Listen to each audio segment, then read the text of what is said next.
Assalamualaikum warahmatullahi taala wabarakatuh. Nama saya Yaya Rokayah dari STAI Dr. KHZ Mutakin, Prodi Pendidikan Bahasa Arab semester 5. Untuk memenuhi tugas mata kuliah Psikologi Umum dan Perkembangan, di sini saya akan memaparkan satu materi yang saya pilih, yakni kepribadian. Dalam materi kepribadian ini terdapat beberapa poin yang akan saya paparkan, diantaranya yakni definisi kepribadian, macam-macam teori kepribadian, kemudian proses perkembangan, dan macam-macam kepribadian. Langsung saja kepada materi pertama untuk mempersingkat waktu, yakni definisi kepribadian. Secara umum, kepribadian seseorang merujuk pada bagaimana mereka tampil dan memberikan kesan bagi orang lain. Sementara definisi kepribadian berdasarkan para ahli seperti Agus Sujono dan kawan-kawan mengungkapkan bahwa kepribadian seseorang merupakan suatu totalitas psikofisik yang cukup kompleks dari tiap individu sehingga akan tampak dalam tingkah laku mereka yang unik. Sementara menurut Kartini Kartono, kepribadian merupakan tingkah laku dan sifat khas seseorang yang bisa membedakan dengan individu lain. Slide poin selanjutnya yakni macam-macam teori kepribadian. Teori pertama yakni teori psikodinamik yang dikembangkan oleh Sigmund Freud. Kepribadian sebagai gabungan 3 komponen. Apa saja itu? Yang pertama ialah ego, superego, dan dorongan naluri. Interaksi antar komponen tersebut dapat membantu menjelaskan perilaku seseorang.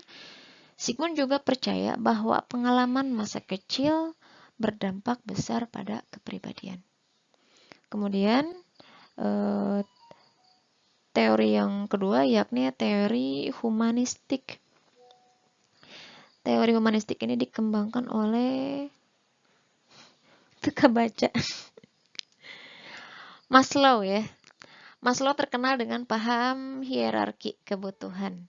Hierarki ini terdiri atas kebutuhan dasar seperti keamanan dan makanan di posisi paling bawah serta aktualisasi diri di posisi teratas.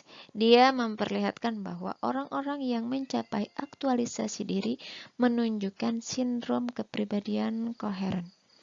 Kemudian yang ketiga ialah teori identitas naratif yang dikembangkan atau diciptakan oleh Dan McAdam. Teori psikologi kepribadian yang dikembangkan pada tahun 1990-an ini mencakup 3 tingkat hidup berdampingan. Cara seseorang menghadapi tugas dan tantangan dalam konteks spesifik watak yang relevan dengan kecenderungan umum serta identitas seseorang menurut cerita tentang diri sendiri. Kemudian yang keempat, teori kognitif sosial.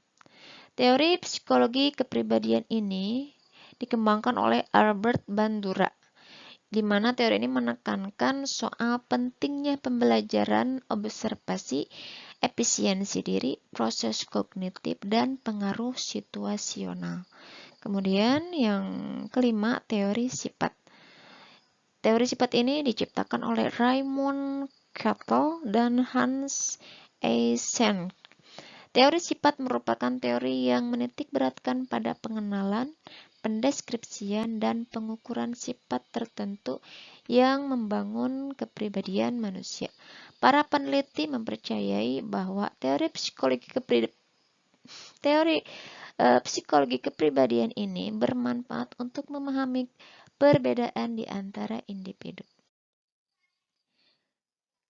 Yang keenam ialah teori perilaku.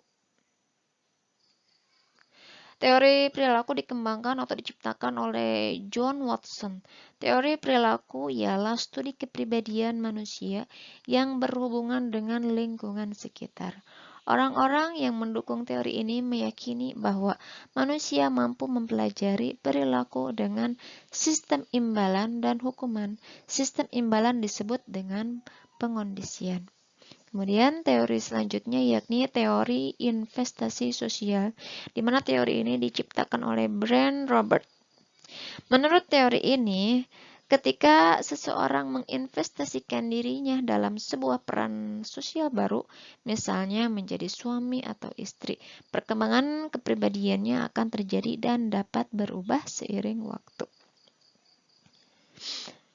Teori selanjutnya yakni teori kognitif afektif yang dibuat oleh Yuichi Soda dan Waller Michel. Dalam teori kognitif afektif, seorang yang memiliki tendensi tertentu belum pasti akan melakukan hal yang sama di setiap situasi atau interaksi sosial. Beberapa penemu teori kepribadian juga mempertimbangkan faktor situasional dalam pembentukan kepribadian seseorang. Teori yang terakhir yakni teori 5 faktor yang dikemukakan oleh Robert McCrae dan Paul Costa Jr. Teori 5 faktor menjelaskan tentang perkembangan kepribadian berlandaskan 5 faktor, yaitu yang pertama keterbukaan terhadap pengalaman, ekstraversi, neurotisisme, kesadaran, dan kesesuaian.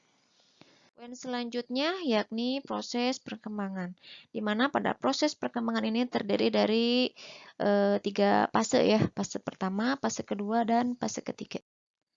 Pada fase pertama, tahap perkembangan kepribadian yang pertama dimulai sejak usia dini, yaitu pada usia 1 sampai 2 tahun.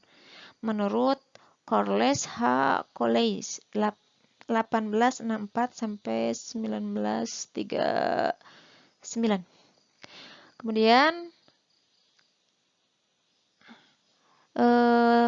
fase yang kedua. Fase ini ada pada usia 2 sampai 3 tahun. Fase ini adalah fase perkembangan potensi yang memang sudah dimiliki oleh anak.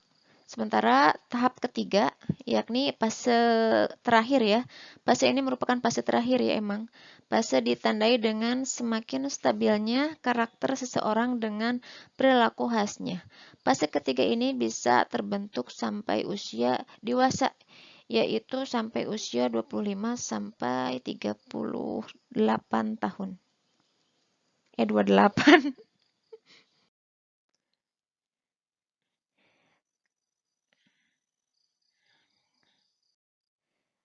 Kemudian poin terakhir yakni macam-macam kepribadian ya. Kepribadian itu ada 4 ya. Yang pertama itu ada sanguin. Apa itu sanguin? Sanguin merupakan tipe orang yang sangat bersemangat dalam hidupnya. Ia selalu tampak ceria, hangat, bersahabat, dan sangat menikmati hidup. Hal ini disebabkan karena ia memiliki sifat yang mudah menerima, sehingga kesan-kesan dari luar dapat dengan mudah masuk ke dalam hatinya. Yang kedua adalah tipe kepribadian yang kedua ialah pragmatis. Pragmatis itu seperti apa? Pragmatis itu merupakan tipe seseorang yang memiliki sifat alamiah, pendamai, tidak suka kekerasan, merupakan orang yang mudah diajak bergaul, ramah, dan menyenangkan. Ia adalah tipe orang yang bisa membuat sekelompok orang tertawa terbahak-bahak oleh humor-humor kering garing ya. Meski ia sendiri tidak tertawa garing gitu ya. Dan jarang sekali terpengaruh dengan lingkungannya, tidak pernah terlihat gelisah. Di balik kepribadiannya yang dingin dan malu-malu, sesungguhnya ia memiliki kemampuan untuk dapat lebih merasakan emosi yang yang terkandung pada sesuatu. Karena sifat yang menyukai kedamaian dan tidak menyukai pertikaian, ia cenderung menarik diri dari segala macam keterlibatan. Hal inilah yang sering menghambatnya untuk menunjukkan kemampuannya secara total dan menjadi cenderung fasib dan pemalas. Kemudian, sikap yang paling unik selanjutnya yakni sifat kepribadian koleris ya. Koleris itu seperti apa? Seorang dengan tipe koleris memiliki kemauan keras dalam mencapai sesuatu. Ia seorang yang berapi-api, aktif, praktis, cekatan, mandiri, dan sangat independen. Ia cenderung bersikap tegas dan berpendirian keras dalam mengambil keputusan. Bagi dirinya sendiri dan orang lain, ia tipe orang yang sangat menyukai aktivitas. Ia tidak perlu diragukan oleh lingkungannya, tetapi justru ia yang merangsang lingkungannya melalui ide-idenya yang tidak pernah berakhir. Kemudian, kepribadian selanjutnya itu melankolis. Melankolis itu seperti apa? Mungkin teman-teman sudah pada paham juga, melankolis ini merupakan temperamen yang paling kaya. Ia memiliki rasa seni yang tinggi, kemampuan analitis yang kuat, perfeksionis, sensitif, berbakat, dan rela berkorban. Perasaan sangat berpengaruh pada pribadi seorang melankolis. Ia adalah orang yang introvert, tapi apabila ia sedang berada dalam puncak sukacitanya, ia bisa saja menjadi lebih ekstrovert. Pribadinya yang sangat perfeksionis cenderung membuatnya sering menyalahkan diri sendiri dan menjadi rendah hati. Padahal ia adalah seorang yang memiliki daya analitik yang hebat yang mampu memperhitungkan bahaya. Halangan dalam setiap proyek secara akurat, perasaan mereka yang peka dan sensitif juga dapat membuat mereka jadi pendendam, merasa tersinggung yang bacanya nih, dan sering terlihat murung. Orang melankolis cenderung memiliki pekerjaan yang membutuhkan pengorbanan dan ketekunan. Sekali ia memilih sesuatu, maka ia akan tetap setia mengerjakan, dan itu sama seperti saya. Demikian yang bisa saya paparkan, kurang dan lebihnya mohon untuk dimaafkan. Alhamdulillahirrahmanirrahim. Wassalamualaikum warahmatullahi wabarakatuh. See you.